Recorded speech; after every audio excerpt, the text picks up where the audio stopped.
A particle is moving on a circle of radius capital R with constant speed v. Then find out the average acceleration between A and B. तो एक circle पे particle घूम रहा है, आपको average acceleration निकालना है between A and B. तो सर्कल पर जब मूव कर रहा है तो वेलोसिटी क्या होगी, हमेशा टेंजेंशियल डायरेक्शन में होगी. ठीक है, तो ए पॉइंट पर और बी पॉइंट पर मैंने वेलोसिटी की डायरेक्शन बना दी है वहां पर, बट स्पीड कांस्टेंट है इसलिए दोनों जगह वी लिखा है मैंने. अब एवरेज एक्सलरेशन क्या होता है आप बताइए. एवरेज एक्सलरेशन किसको कहते हैं. इसमें कोई भी सर्कुलर मोशन का कंसेप्ट नहीं लगेगा बेटा, सिंपल है ये. v2 वेक्टर वो लगाएंगे तो सब गलत है, फिर तो कुछ नहीं निकाल पाएंगे. आप एवरेज एक्सलरेशन की डेफिनेशन लगाइए इसमें, v2 vector minus v1 vector divided by time. ठीक है, एवरेज एक्सलरेशन क्या होगा, v2 vector minus v1 vector divided by time.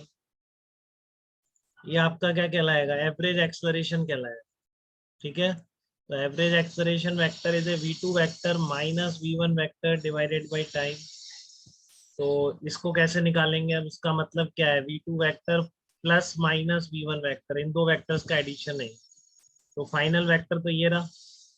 ठीक है ना, ये रहा आपका v2 वेक्टर. तो v1 वेक्टर क्या होगा, इस वेक्टर का अपोजिट होगा, तो ड्रॉ कर लो आप अपोजिट वेक्टर इस पॉइंट पर. ठीक है, तो ये जो जिन वेक्टर्स का आपको एडिशन निकालना है, एक v2 वेक्टर ये रहा माइनस v1 ये वेक्टर ये रहा, मैग्नीट्यूड दोनों का v है. तो ये एंगल समझ में आ रहा है क्या बेटा, अगर ये एंगल 60 डिग्री आपको दे रखा है यहाँ पर, ये 60 डिग्री है तो ये 60 हो गया, ये 90 हो गया तो ये 30 हो जाएगा. अब क्योंकि ये रेडियस और टेंजेंट है तो ये ऑलरेडी 90 डिग्री होगा. तो जिन दो वेक्टर्स को आपको ऐड करना था उनके बीच का एंगल आपको मिल गया क्या, यहाँ पे बताइए. आयुषी क्लियर है आपको दोनों v2 वेक्टर और माइनस v1 वेक्टर के बीच का angle. Yes sir. 120 degree angle आ जाएगा यहाँ पे.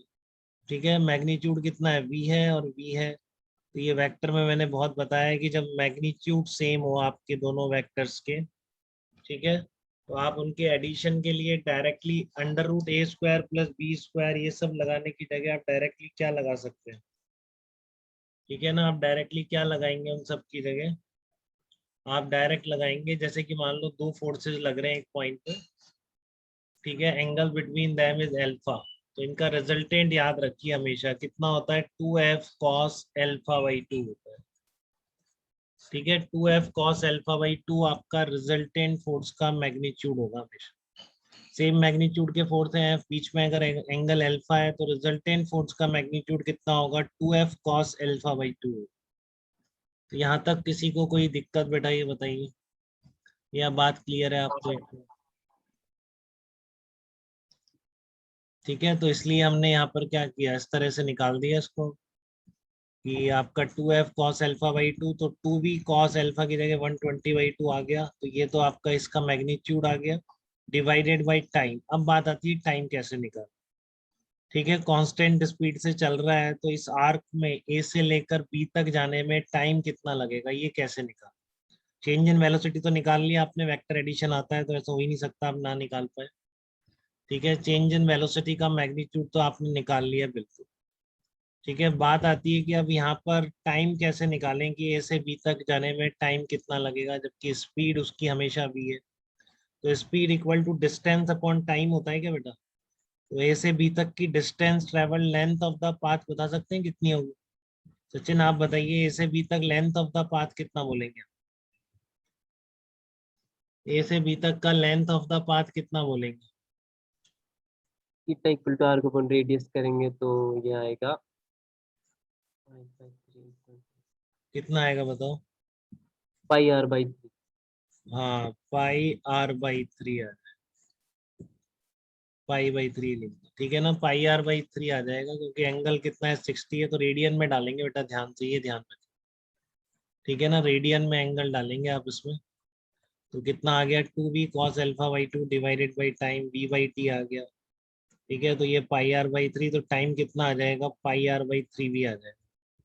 अब एवरेज एक्सलेरेशन लिख दो, टाइम की जगह लिख दो, मतलब आपने v तो निकाल ही लिया था v बाई टी. तो t की जगह आपने क्या लिखा, पाई आर बाई 3, तो 3b square by pi r. इस इंटरवल a टू b का क्या कहलाएगा, एवरेज एक्सलरेशन कहलाएगा. तो ऐसे डील करते हैं बेटा एवरेज एक्सलरेशन को. Change in velocity divided by time, vector quantity है तो आप इन दोनों वेक्टर एडिशन का डायरेक्शन इनके एंगल बाइसेक्टर से पास होगा, क्योंकि जब सेम मैग्नीट्यूड होते हैं तो रिजल्टेंट एंगल बाइसेक्टर से जाता है। ठीक है, तो वो भी आप बता सकते हैं कि टेंजेंट से कितनी डायरेक्शन पर होगा, 60 डिग्री पर डायरेक्शन होगी एवरेज एक्सेलरेशन की, और जो मैग्नीट्यूड होगा वो ये निकल के आ जाए CV² /π। इस प्रॉब्लम में किसी को कोई डाउट तो जरूर बताएं मुझे। अमन, बात क्लियर है आपको एकदम? Yes sir. ओके बेटा।